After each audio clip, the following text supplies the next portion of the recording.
성경은 행함이 없는 믿음은 죽은 것이다 그렇게 말씀합니다. 야고보 사도가 야고보서에서 그렇게 말씀했죠. 이 야고보 사도는 예수님의 형제 야고보를 얘기하는 겁니다. 주여 주여 부르는 자마다 다 천국에 들어가지 않을 것이다. 마태복음에 마태가 한 말입니다. 여러분, 동전의 양면과 같습니다. 우리 신앙생활은 기독교는 은혜도 있지만 또 행함도 있습니다. 기독교는 은혜를 강조합니다. 우리가 아는 것처럼 유대교는 율법을 강조하죠. 유대교는 율법의 행위를 강조합니다. 기독교는 하나님의 은혜를 강조합니다. 유대교가 너무 율법을 강조하다 보니까 그 행위를 너무 강조하다 보니까 사도 바울이 이신칭의, 이신득이 로마서와 갈라디아서 주제인데 오직 믿음으로 구원을 받는다. 구원은 은혜고 선물이다. 은혜의 선물이다. 이것을 강조하게 된 것입니다. 그러다 보니까 성도들이 오해를 합니다. 오직 믿음으로 구원을 받는다. 행위는 소용이 없구나. 그러면 우리가 이 세상에서 믿음으로 구원을 받았기 때문에 아무렇게나 살아도 되는구나. 여러분, 이걸 가리켜서 우리는 변질된 복음 이렇게 해요. 그래서 야고보 사도가 행함이 없는 믿음은 죽은 것이다 이렇게 말씀하고 있는 것입니다. 한국교회가 구원의 초점을 믿음에만 너무 강조하다 보니까 신앙에서 행함이 사라졌습니다. 삶이 사라져버렸습니다. 한국교회 성도들은요, 믿음이 좋습니다. 전 세계 어느 교회와 비교해도 믿음이 좋은 교회가 한국교회입니다. 믿음을 가르쳤습니다. 그러나 구원받은 사람들이 그러면 과연 어떻게 살아야 되는가? 그 삶을 가르치지 않았습니다. 행함을 가르치지 않았습니다. 그리고 지금 한국교회는 비판을 받고 있고 욕을 먹게 되었습니다. 왜냐하면 신앙의 삶이 없어서 그렇습니다. 믿음은 있었지만 믿음의 삶은 사라져버렸습니다. 그래서 요즘 그리스도인은 여러분 삶이 중요합니다. 어떻게 살아가는가 그거 참 중요합니다. 성경은 분명히 그리스도인의 삶에 대해서 말하고 있습니다. 오늘 베드로후서 1장 3절에서 7절 말씀을 우리가 함께 읽었는데 사실은 이것은 그리스도인의 삶에 대해서 이야기하는 것입니다. 하나님의 성품에 대해서 이야기하는 것인데 그리스도인의 삶에 대해서 얘기합니다. 믿음만 가지고 안 된다는 것입니다. 믿음의 덕의 지식을, 지식의 절제를, 절제의 인내를, 인내의 경건을, 그리고 마지막 7절 말씀에 경건의 형제 우애를 더하라. 그리스도인의 삶의 모습에 대해서 지금 이야기하고 있습니다. 제일 마지막 7절 말씀 우리 한번 다시 한번 읽어볼까요? 같이 한번 읽어보겠습니다. 7절입니다. 시작. 경건의 형제 우애를, 형제 우애의 사랑을 더하라. 부모 자식 간에 아무리 관계가 깨어져도요, 부모 자식은 언젠가는 결국은 회복이 됩니다. 그게 부모 자식입니다. 그러나 형제 간에는 관계가 깨어지면 여러분 회복되기 쉽지 않습니다. 남남이 되고 오히려 원수처럼 될 수가 있습니다.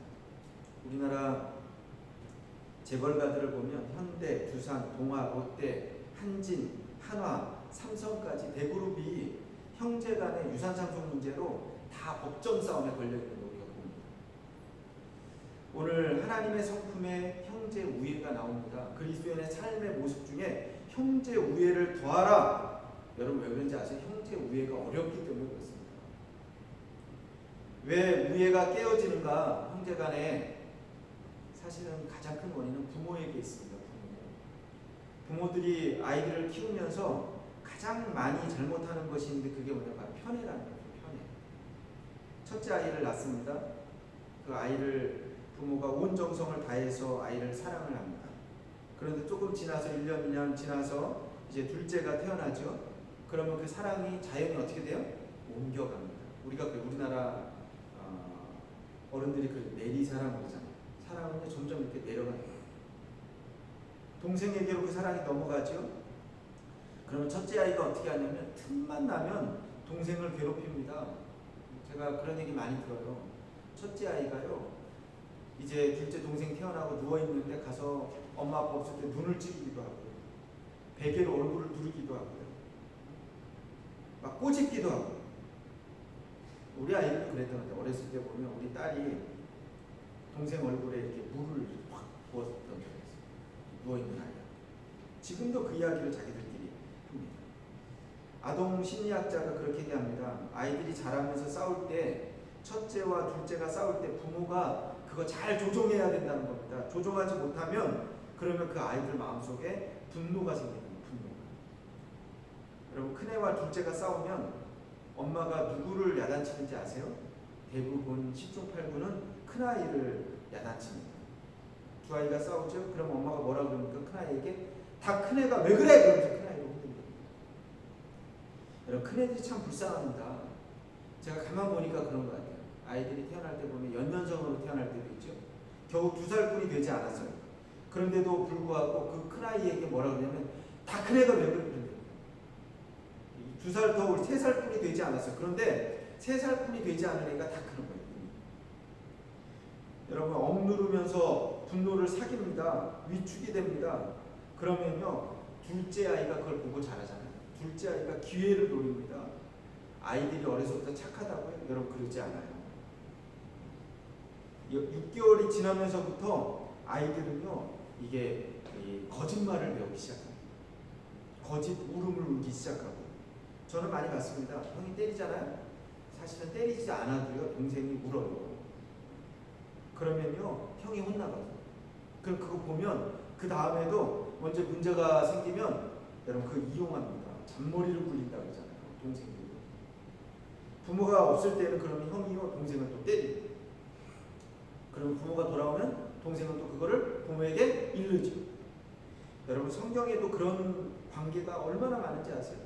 에서와 야곱의 이야기 보면 형과 동생이 그러죠. 가인과 아벨 첫 살인이요, 형이 동생을 죽인 겁니다. 그러니까 부모가 지혜로워야 형제 우애가 깨어지지 않습니다. 야곱의 집 이야기를 우리 너무나 잘 알죠. 12아들이 있어요. 그런데 그 중에 야곱이 누구만 편에 있냐면 12번째 요셉만 편애를 합니다. 그래서 요셉에게만 색동옷을 지어 입힙니다. 결국은요, 그 편애 때문에 그 요셉이 노예로 애굽에 팔려갔습니다.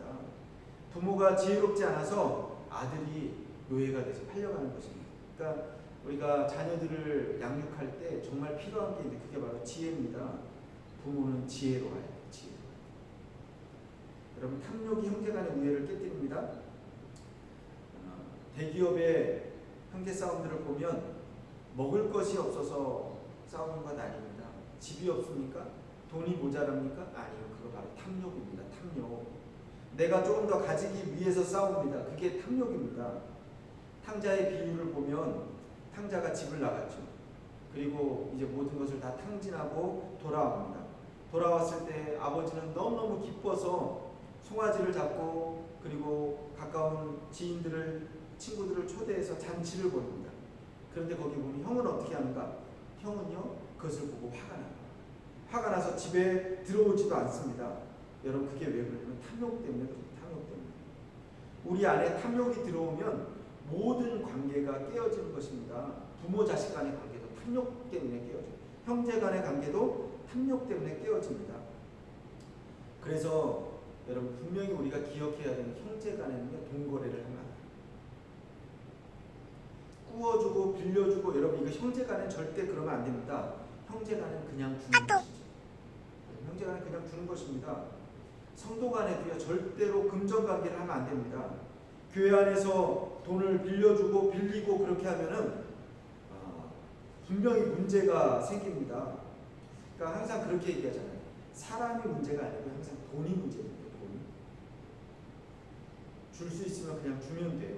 그리고 속으로 생각합니다. 안 받아도 된다. 그렇게 생각하면 됩니다. 빌려주면 그 다음부터 항상 그 사람을 볼 때마다 마음속에 그런 생각이 들어요. 왜 내 돈을 안 갚을까? 저 사람이 왜 돈을 안 갚지? 얼마 전에 보니까 저 사람 어디서 맛있는 거 사 먹고 있던데 나는 너무 비싸서 그런 거 먹지도 못하는데 저 사람 내가 빌려준 그 돈, 내 돈 가지고 그렇게 사 먹고 저렇게 살고 있는 거 아닐까? 그러면서 마음에 시험이 들기 시작합니다. 여러분, 좋을 때는 좋지만 나중에는 문제가 생깁니다. 그러면 형제도 잃고 자매도 잃고 결국은 돈도 잃어버리게 되는 것이죠. 여러분, 물질만 탐욕이 있는 것이 아닙니다. 질투심도 탐심입니다.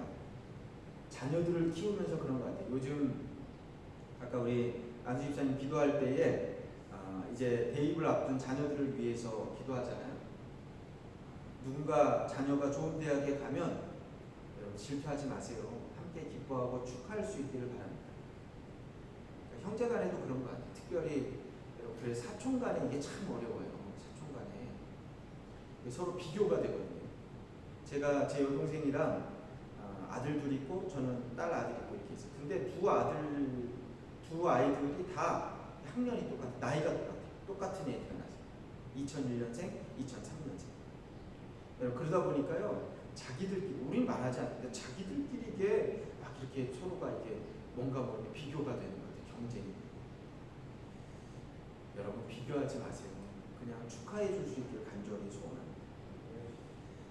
형제 우애, 분명히 하나님의 성품 가운데 형제 우애에 더하라 우리 성도들에게 말씀합니다. 육신의 형제도 형제지만 그러나 영적인 의미에서 성도 간에 서로가 형제고 자매입니다. 우리가 부를 때 그렇게 부르면 형제님, 자매님 이렇게 부르잖아요. 서로가 존중해 줄 수 있기를 바랍니다. 우리 한국교회에 보면, 한국교회 역사에 보면 김제 금산교회라는 교회가 있어요. 미국에 데이트 선교사라고 하는 분이 이곳에 와서 이제 처음으로 전도하면서 사람들을 모아서 교회가 세워졌어요. 그게 김제 금산교회입니다. 많은 사람들이 모이고 은혜를 받고 그리고 교회가 시작이 되었습니다. 그 중에 유명한 사람이 두 사람이 있는데, 한 사람이 조덕삼이라고 하는 사람, 조덕삼. 이 사람은 양반입니다. 동네에서 유지고 또 큰 가수원을 하고 있고 부자입니다. 이분이 은혜를 받고 열심히 교회에서 섬겼습니다. 그런데 또 한 분이 이 교회에 아주 유명한 분이 이자익이라고 하는 분이 유명한 분입니다. 은혜를 받고 신앙생활을 함께 시작을 했는데, 이분은 누구냐면 조덕삼이라고 하는 그 양반집에 일하는 하인이에요. 하인. 마부입니다. 마부. 교회가 성장합니다. 금산교회가 성장을 하고 일꾼을 뽑는데, 옛날에, 지금은 우리 교회 없어, 한국교회 없어졌지만 영수라고 하는 직분이 있었어요. 영수. 그 영수가 지금으로 얘기하면 안수집사님 비슷한 거예요. 그런데 이 영수를 뽑는데 조덕삼, 이자익 이 두 분이 다 영수가 되었습니다. 한 분은 주인이고 한 분은 하인이에요. 함께 잘 섬깁니다. 그러다가 교회가 또 성장을 했어요. 성장을 하는데 이 조덕삼 영수가 부자고 양반이고 그런데 교회에다 헌금을 했어요. 과수원, 큰 과수원인데 땅 일부를 떼어서 헌금을 했어요. 그리고 그것을 가지고서 교회가 거기에다가 예배당을 짓고 이제 교회가 더 이제 성장하게 됩니다. 그러다가 교회에 초대 장로님을 뽑게 되었습니다. 어떤 분을 장로님으로 뽑게 되는가, 이제 투표를 하죠. 교회에서 공동의회를 하고 투표를 하는데 누가 되었는가, 영수 중에서 뽑히는데 조덕삼 영수가 장로님이 되었으면 좋았을 텐데 하인이었던 이자익 영수가 장로님이 되었어요. 사람들이 다 긴장을 합니다. 주인이 장로가 되지 않고 하인이 장로가 되었어요. 그 당시에 어떤 일이 있었냐면, 서울에서는 어떤 교회가 장로 투표를 했는데 양반이 안 되고 천민이 장로가 됐어요. 그래서 교회가 풍비박산이 된, 그리고 갈라진 일이 있었습니다. 다들 그 소식을 듣고 이제 금산 교회가 이제 다 긴장하고 있는 거예요. 지금 이렇게 됐는데 조덕삼 영수가 어떻게 할까 막 긴장하고 있어요. 그때 조덕삼 영수가 일어납니다. 그리고 그렇게 이야기를 합니다. 우리 집에서 일하는 이자익 영수는 신앙이 참 좋고 또 존경받을 만한 분입니다. 우리 교회가 이렇게 좋은 분을 장로로 피택하게 되어서 너무나도 감사합니다. 잘 되었습니다. 이렇게 축하하고 먼저 인사를 합니다. 그리고 나서요, 분위기가 바뀌었어요. 교회에 막 잔치가 됩니다. 나중에 시간이 지난 다음에 또 장로 투표를 하는데 조덕삼 영수도 나중에 장로님이 되었어요. 그리고 귀한 장로님이 되어서 두 분이 같이 교회를 너무나 잘 섬겼습니다. 그런데 한 분은 먼저 됐으니까 선임 장로, 이자익 장로는 선임 장로고 또 그리고 조덕삼 장로는 이제 후임 장로. 그런데 잘 섬겼어요. 그래서 그 이야기가 한국 교회사 안에 지금까지 내려오고 있습니다. 이자익 장로님이 얼마나 또 교회를 잘 섬겼는지 모릅니다. 그러나 조덕삼 장로는 또 얼마나 교회를 겸손하게 잘 섬겼는지 모릅니다. 교회에서 직분자들을 여러분 존중해야 됩니다. 또 직분자들은 성도들을 사랑해야 되죠. 이게 바로 형제 우애입니다. 형제 우애. 서로가 서로를 잘 섬기는 것입니다. 교회 안에서는 세상의 지위를 가지고 말할 수는 없어요. 교회 안에는 사장님도 없습니다. 법인장도 없습니다. 그냥 집사님이고 안수 집사님이고 장로님이고 권사님이고. 예전에 제가 섬겼던 교회에 아주 한국의 큰 제약회사에 부장님이 계셨어요. 그분은 장로님입니다. 그런데 부장님. 제가 직접 목격한 일입니다. 제가 직접 그때 봤어요. 너무 깜짝 놀랐는데, 근데 그 교회에 또 누가 계셨냐면 집사님 한 분이 또 나오세요. 그분은 회사의 이사예요. 이사. 여러분 생각해 보세요. 부장님은 장로님인데 이사는 집사님. 회사에서는 이장이 높습니까? 부장이 높습니까? 너무 잘 알죠, 그렇죠? 솔직히 회사에서는 이사가 더 높죠. 교회에서는 누가 더 높아요? 교회에서는 높고 낮은 없습니다.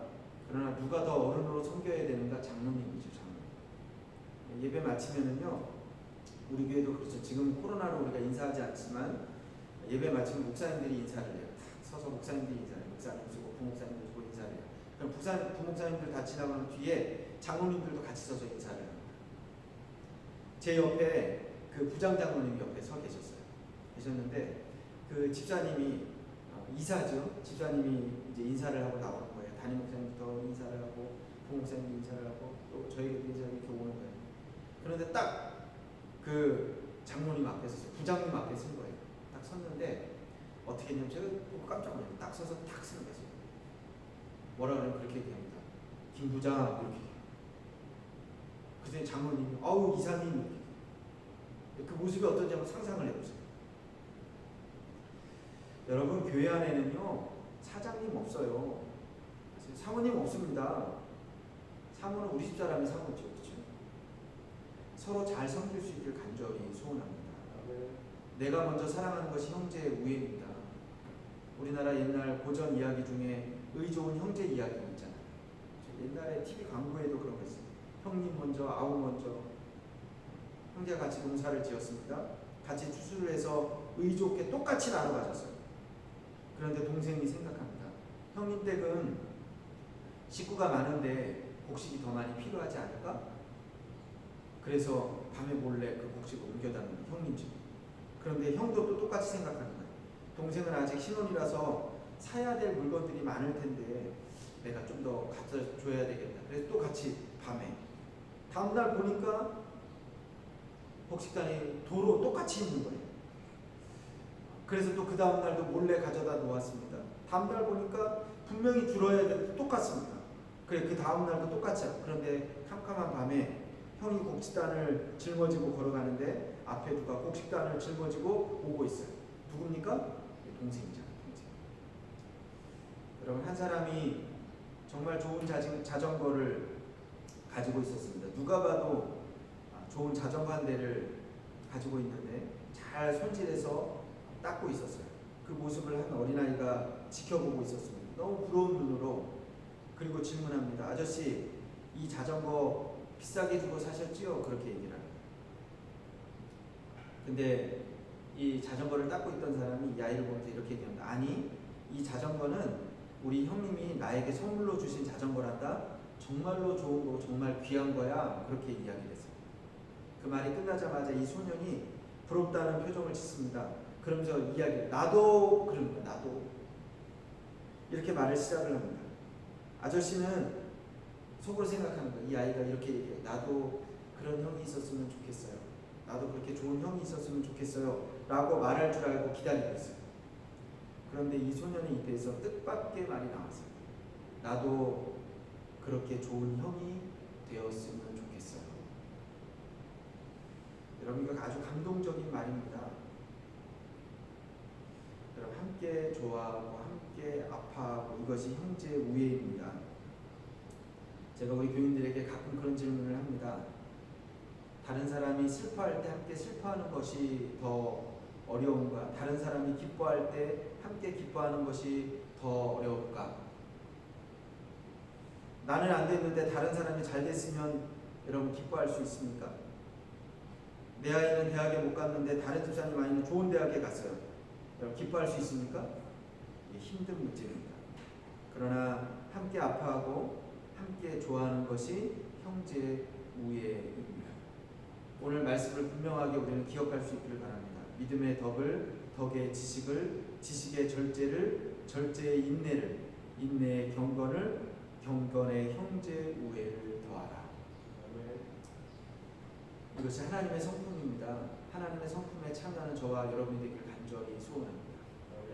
지금 인도네시아가 코로나로 인해서 다 어려움을 겪고 있습니다. 제가 어제 그런 소식을 들었어요. 반둥에 한 가정이 어려움을 당해서 남편 돌아가시고 아내와 아들은 지금 코로나로 인해 지금 이 어려움에 지금 처해 있대요. 그런데 반둥 한 교회의 교인이에요. 그래서 교회가 그 어려움을 보고 그 돕기 위해서 많은 노력을 했다 이런 이야기를 제가 들었습니다. 제가 듣고 제 마음에 그런 생각을 해요. 우리 교회도 그래야 될 텐데, 그렇죠? 다들 어려울 수 있어요. 누구도 다 어려울 수 있습니다. 여러분 하나님의 성품에 참여하는 저와 여러분에게 간절히 소원합니다. 행함이 없는 믿음은 죽은 것입니다. 행함으로 믿음을 보일 수 있는 저와 여러분 되시길 주님의 이름으로 축원합니다. 다 같이 기도하겠습니다.